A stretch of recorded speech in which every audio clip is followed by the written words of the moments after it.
Bonjour à tous, chers amis. Heureux de nous retrouver encore ensemble autour de cette parole pour aujourd'hui. Je voudrais partager avec vous un texte tout simple de l'Écriture qui est fondamental et important. Et souvent, les choses simples sont souvent les plus essentielles, les plus efficaces.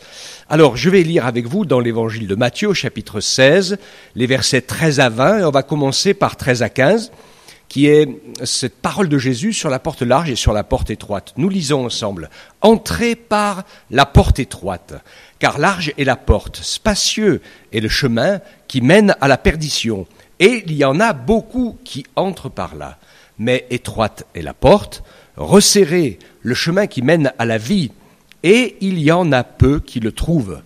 Gardez-vous des faux prophètes, ils viennent à vous en vêtements de brebis, mais au-dedans, ce sont des loups ravisseurs. » Amen. Merci Seigneur pour cette parole qui va nous ramener à des choses fondamentales, essentielles, dont nous devons prendre garde au fur et à mesure. Le premier élément, c'est comme nous sommes des hommes et des femmes fragiles, faillibles, il faut que nous soyons attentifs et à l'écoute de Dieu, de sa parole, de son esprit, avec sagesse, avec consécration, avec prière, dans un esprit d'amour et de sainteté. C'est les deux éléments qui permettent au Saint-Esprit d'agir avec bien plus de liberté à l'intérieur de nous pour nous garder sur le bon chemin.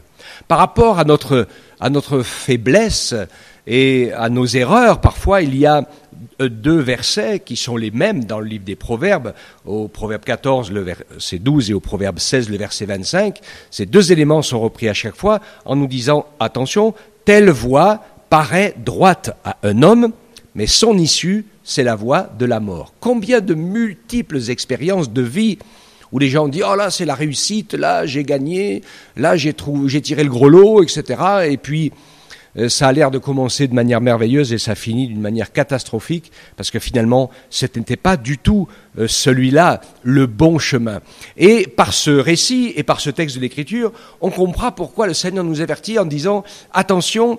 Parce que la porte de la perdition, de l'égarement, parce que se perdre, c'est ça, c'est s'égarer dans un bois, eh bien, la porte est très large, le chemin est spacieux, et tout le monde trouve ce chemin, cette porte large, spacieuse, et puis, finalement, oui, beaucoup entrent par là. On suit facilement le chemin de la facilité. Mais quand on regarde dans la parole, le Seigneur nous dit, attention, l'étroite est la porte, et resserré est le chemin.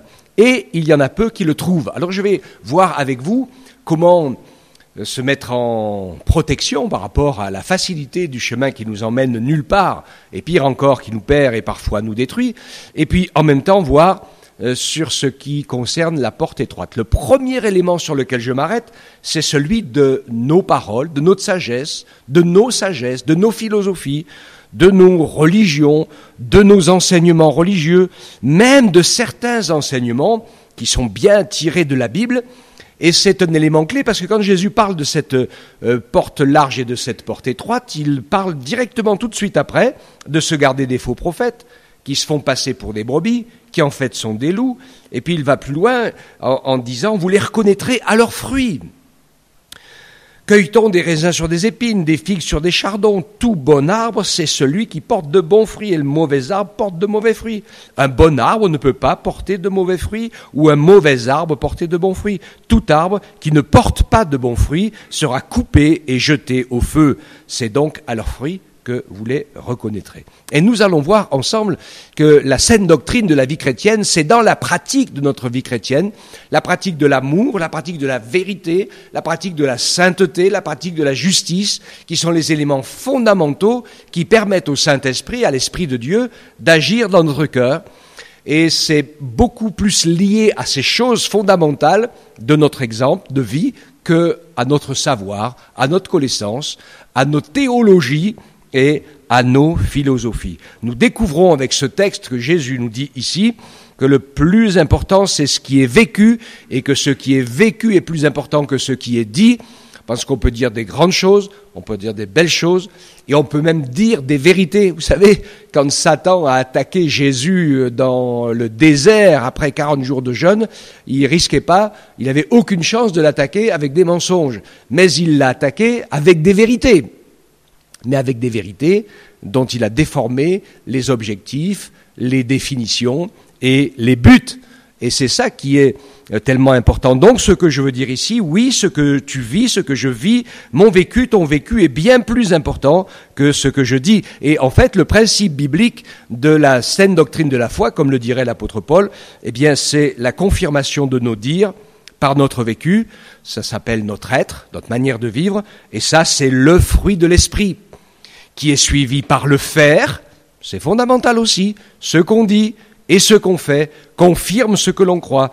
Dans le faire, je veux encore faire une allusion à Jacques, vous savez qu'on en a parlé dans les derniers messages, qui parle des œuvres de la foi. Il dit, il en est ainsi de la foi. Si elle n'a pas les œuvres, elle est morte en elle-même. Quelqu'un me dira, toi tu as la foi et moi j'ai les œuvres. Montre-moi ta foi sans les œuvres et moi je te montrerai ma foi par mes œuvres. Alors, l'élément clé qui est fondamental aujourd'hui, parce que les hommes et les femmes qui prennent le chemin facile, ils se disent où vais-je trouver le bonheur? Comment vais-je faire pour être heureux dans ma vie? C'est une très bonne question, c'est normal qu'on se la pose. Ça ne doit pas être la première question. Et c'est pour ça que beaucoup s'égarent dès la première question qu'on se pose. La première question qu'on se pose, on la trouve déjà dans l'Ancien Testament, dans Amos, chapitre 4, verset 12. Paul parlait à son peuple et il disait un élément fondamental. Prépare-toi à la rencontre de ton Dieu. Et Jésus confirme cette pensée à chaque fois qu'il arrive, qu'il ouvre la bouche, qu'il bénit, qu'il guérit, qu'il secourt. Et toute l'Église chrétienne fidèle a vécu ça. Il commence par dire « Repentez-vous de votre vaine manière de vivre ». La vaine manière de vivre, c'est le principe de la recherche du bonheur facile, immédiat, de la jouissance et autres, qui peut parfois avoir des conséquences dramatiques dans les vies. Et aujourd'hui, on ne peut plus rien dire, ni rien faire à personne, dire attention, tu n'es pas sur mon chemin, etc. On se fait rembarrer comme si c'était possible. Mais alors, on est insensé. Oui, je le dis, je l'affirme ici, on est des insensés, parce qu'on ne veut pas appliquer dans la vie humaine, dans la vie morale et dans la vie spirituelle des lois qu'on applique dans la nature. Et même des lois que nous sommes expliquées à nous-mêmes. J'aime beaucoup faire le parallèle entre les Écritures, les paroles de Jésus et le code de la route. Le code de la route, c'est le code de la liberté, mes chers amis. Oui, c'est le code de la liberté. Parce que, donc, à partir du moment où il n'y a pas de restriction, d'interdit, je peux prendre ma voiture, mon véhicule, je peux aller exactement où je veux, mais pas comme je veux. Je ne vais pas y aller en roulant à gauche. Je ne vais pas y aller en brûlant les feux. Je ne vais pas y aller en grillant les stops, parce que sinon je vais pas aller bien loin. Mais à part ça, si je respecte les règles communes, eh bien je vais pouvoir aller où je veux. Et la parole de Dieu, elle ne fait rien d'autre. Si Dieu nous dit que ça, attention, c'est dangereux pour toi, c'est parce qu'il sait pourquoi. Il sait qu'à chaque fois que nous avons une faille dans notre vie morale, humaine et spirituelle, à chaque fois que nous ouvrons une porte où Dieu ne peut pas nous protéger, l'adversaire s'y engouffre, les ténèbres s'y engouffrent, le mal s'y engouffre pour nous entraîner dans une erreur, dans une cascade, dans un échec, dans une détresse, dans une calamité et dans une épreuve qui va essayer de nous engloutir. C'est comme cela que ça se passe. Oui, la Bible, l'Esprit de Dieu, la prière, la consécration au Seigneur, c'est le code de la route de toute la vie dans tous les domaines. Alors voilà, ce chemin large. Alors j'en ai trouvé pour deux familles, moi. Il y a le chemin large des païens, c'est-à-dire ceux qui ne croient pas en Dieu, qui ne le craignent pas et qui ne recherchent que les plaisirs du monde. Mangeons et buvons, car demain nous mourrons. Ou la vie facile. Et où finalement, sans s'en rendre compte, on tue le vrai amour, la bonne conscience et la foi petit à petit. Ces choses meurent en nous et ça devient terrible, on n'est plus conscient de rien. Mais il y a aussi le chemin large pour les chrétiens. Et le chemin large pour les chrétiens, eh bien c'est déjà en premier ceux qui sont chrétiens et qui croient en Jésus et qui le suivent juste pour que Dieu les bénisse et qu'ils réussissent leur vie sur la terre. Donc ça c'est la première erreur. Jésus ne nous a pas simplement appelés à voir Dieu comme distributeur automatique de bénédiction, comme bouclier de protection contre toutes les misères de la vie, et qu'à part ça, moi, je fais n'importe quoi. Ça marche pas comme ça, hein. Ça c'est sûr. Et alors ça, c'est un chemin large pour beaucoup de chrétiens. C'est facile de prier, dire Seigneur, bénis-moi, garde-moi, et puis donne-moi une voiture, donne-moi une femme, donne-moi une maison, donne. La sangsue, elle dit donne. Elle n'est jamais rassasiée, comme le feu non plus, hein, c'est ça. Alors, ça, c'est le chemin large pour les chrétiens, c'est un des chemins.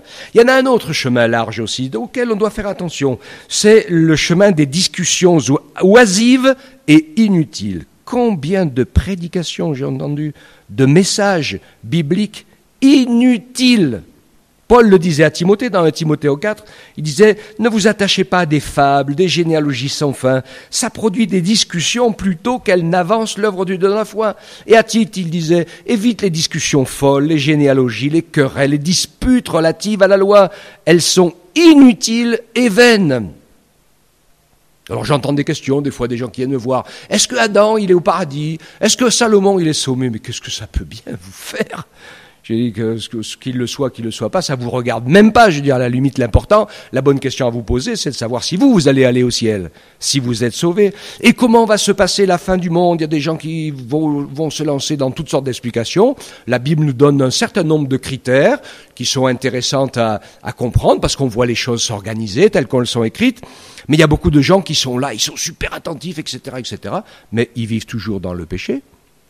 Et ils sont, vous vous rappelez la prédication de dimanche dernier, si vous ne l'avez pas écouté, allez l'écouter, comme cet homme riche et insensé. Là, ils sont riches de la connaissance de la Bible, riches de la discussion, riches du partage, riches et puis ils se disent, ah là, je vais encore m'enseigner, je vais encore apprendre. Et puis le Seigneur leur dit, mais insensé, tu sais pas que la nuit prochaine, t'es mort? Donc ça sera ta fin du monde. Et donc tout le reste, eh bien, est assez vain et est assez inutile. Donc il y a des chrétiens qui prennent le chemin large et qui, dans ce chemin large, eh bien, se retrouvent finalement dans la futilité, dans le fait de s'arrêter à des choses qui n'ont pas de sens et d'importance. Qu'est-ce qu'il y a d'utile dans la vie chrétienne? Rencontrer le Seigneur, faire la paix avec lui, être rempli du Saint-Esprit, prendre du temps pour chercher son plan et sa volonté dans nos vies. Dieu nous a créés avec des beaux talents chacun. Parfois ces talents sont complètement cachés en toi, en moi, des choses qu'on ignore, qu'on est capable de faire. Mais le bonheur se trouve dans le fait d'exercer nos talents. Voyez ? Donc ne perdons pas notre temps sur les chemins larges des choses religieuses pseudo-chrétiennes qui ont un certain sens, qui ont très très peu d'utilité et qui changent absolument rien à l'ordinaire de leur vie. J'en connais qui sont insupportables à vivre, ils ont une connaissance biblique incroyable, ils sont capables de vous réciter tous les versets par cœur, mais dans la vie de tous les jours, ils sont imbuvables. Donc la vie chrétienne, attention de ne pas aller à la recherche de futilité, attention de ne pas besoin d'avoir la foi juste pour être sauvé et pour réussir sa vie sur terre. Et je me rappelle de cette parole de Jésus qui dit, c'est pas tous ceux qui disent Seigneur, Seigneur qui iront dans le royaume des cieux, mais seulement ceux qui font la volonté de mon Père qui est dans les cieux. Alors, qu'est-ce que nous montre l'Écriture? L'Écriture nous montre que le fruit de l'Esprit, c'est le socle fondateur d'une foi solide, d'une foi en Jésus. Et ce qui est important, c'est de vivre ce fruit de l'Esprit. Vous le trouverez dans Galates 5:22, qui est la transformation de notre cœur, de notre personne, de notre caractère, pour que nous puissions travailler à ressembler de plus en plus au caractère de Jésus, pour que notre corps aussi puisse être sain, pour que notre vie puisse être organisée, et pour que les talents du Saint-Esprit puissent commencer à se mettre en place. Je voudrais dire quelque chose ici qui a son importance. Quand Jésus dit, c'est pas tous ceux qui disent Seigneur, Seigneur qui entreront dans le royaume. Il dit, il y a des gens qui viendront en disant, Seigneur, nous avons fait des miracles, nous avons chassé des démons, etc. Et Jésus leur dit, je vous connais pas. Parce que ces gens n'ont pas de fruit de l'esprit et ils mesurent la puissance et la qualité de leur vie chrétienne à la puissance de leur don de l'esprit. Ça ne marche pas. C'est juste une question de foi. Tu y crois dans les dons de l'esprit, tu y crois de tout ton cœur, ça marche. Mais ça ne veut pas dire que ta vie est sainte, qu'elle plaît à Dieu et qu'elle est agréable et que tu n'as pas de l'ordre à mettre dans ta vie à toi. Tu vas dire des belles vérités par le Saint-Esprit pour les autres, peut-être voir de grandes choses, mais tu ne remets rien en ordre de ce qui ne va pas dans ta propre vie. Alors, le chemin étroit des disciples de Jésus, c'est quoi? Eh bien, le premier élément, je veux dire, c'est qu'il n'y a rien de plus étroit et absolu que la vérité. Jésus, dans Jean 14,6, dit « Moi, je suis le chemin, la vérité et la vie, et nul ne vient au Père que par moi. » Nous allons donc, le Seigneur va nous demander d'exprimer la vérité de notre foi par nos actes, en devenant le sel de la terre. il va nous encourager à exprimer la vérité par nos paroles, que nos paroles soient conformes à ce que nous vivons, parce que sinon c'est de la dichotomie, c'est de l'hypocrisie, ou c'est du dysfonctionnement. Donc la vérité par nos paroles, c'est ainsi que nous sommes la lumière du monde, et puis que nos paroles, que les paroles que nous donnons aux autres soient des paroles de vie, des paroles utiles, des paroles constructives. J'aime beaucoup la deuxième partie du Proverbe 13, la deuxième partie du verset 17, qui à la fin dit « Un messager fidèle apporte la guérison ». Et puis à l'inverse, dans la première partie, il disait que quelqu'un qui est pas fidèle et qui dit des choses méchantes ou mauvaises, il apporte la malédiction. Mais un messager fidèle apporte la guérison.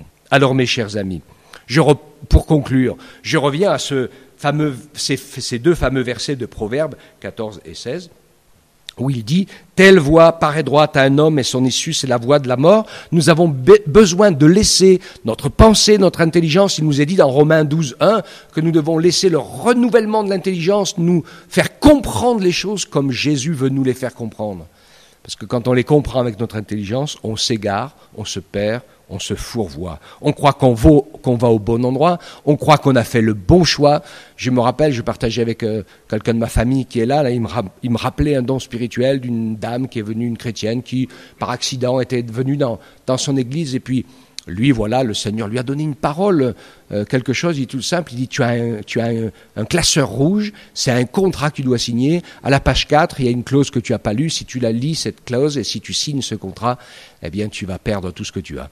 Et c'est exactement ce qui était en train de se passer. Et quand cette personne est rentrée chez elle, elle a vu que s'il avait signé ce contrat, ils auraient perdu leur maison.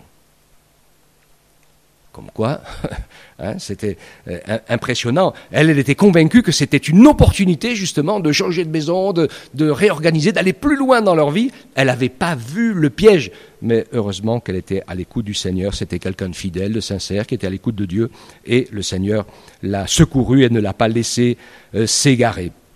Donc, il nous parle de cette nécessité de l'amour de la vérité. Je vous en parle souvent dans mes prédications de Thessaloniciens, chapitres 8 à 12. Je n'ai pas forcément le temps de tout vous dire, mais il parle des temps de la fin, l'impie qui apparaît, cet impie, menteur et assassin que le Seigneur Jésus détruira par le souffle de sa bouche et qu'il écrasera par l'éclat de son avènement. Il dit l'apparition de cet impie se fera par la puissance de Satan, avec toutes sortes de miracles, des signes et des prodiges mensongers, toutes les séductions de l'iniquité, des insoumis, des rebelles, des révoltés qui pourraient et qui vont embarquer tous ceux qui n'ont pas reçu l'amour de la vérité. Alors, qui est-ce qui n'a pas reçu l'amour de la vérité ? Eh bien, c'est tous ceux qui prennent plaisir à l'injustice. À partir du moment où tu te satisfais de l'injustice, même si c'est aux dépens de ton prochain, eh bien, il y a quelque chose qui arrête et qui empêche le Saint-Esprit de pouvoir te dire la vérité, te garder et te protéger.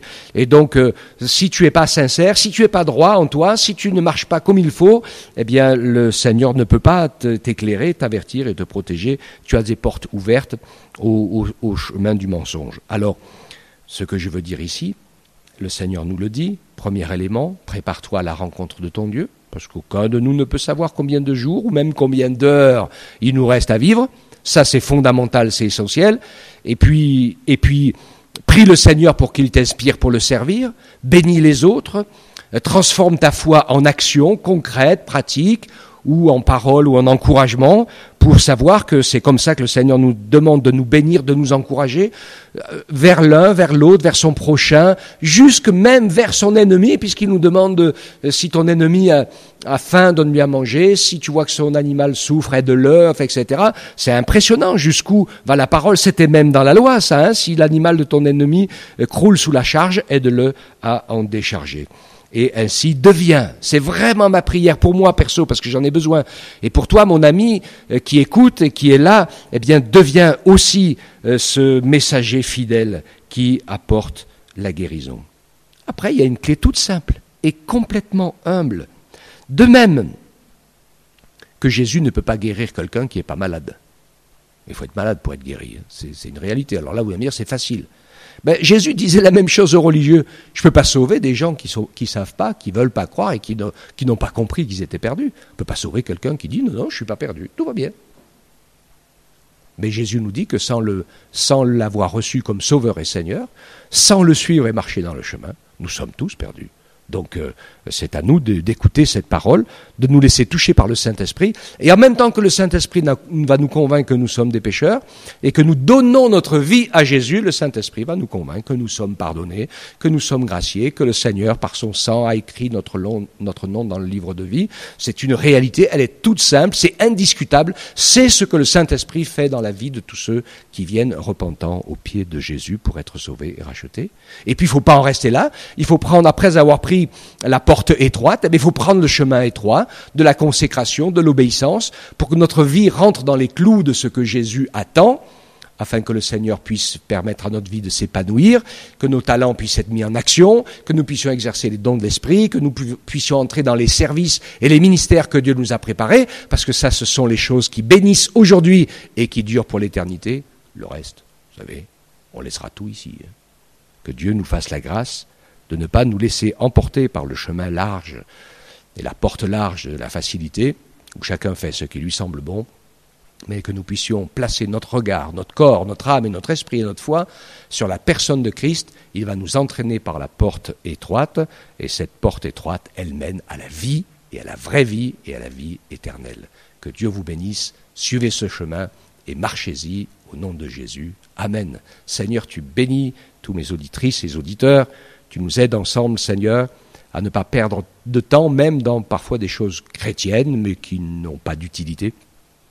Tu nous permets, Seigneur, d'être à l'œuvre, à la barre, à l'action de nos vies pour être des instruments et des sujets de bénédiction, et pas des instruments, des sujets de polémique, de division, de rancœur, de paroles vaines et inutiles, et de revenir tout le temps sur le passé. Seigneur, fais de nous des hommes de grâce, de vérité, des hommes qui sont tournés vers l'avant, qui suivons Jésus, qui le servons, qui marchons avec lui sur ce chemin qui est étroit. Mais sur un chemin étroit, on ne se perd jamais. Il nous emmène directement à la destination. Et c'est vraiment ma prière pour chacune et chacun d'entre vous, que le Seigneur vous bénisse, qu'il vous encourage tous et qu'il vous fasse grâce. Sois béni, Seigneur, au nom de Jésus. Amen.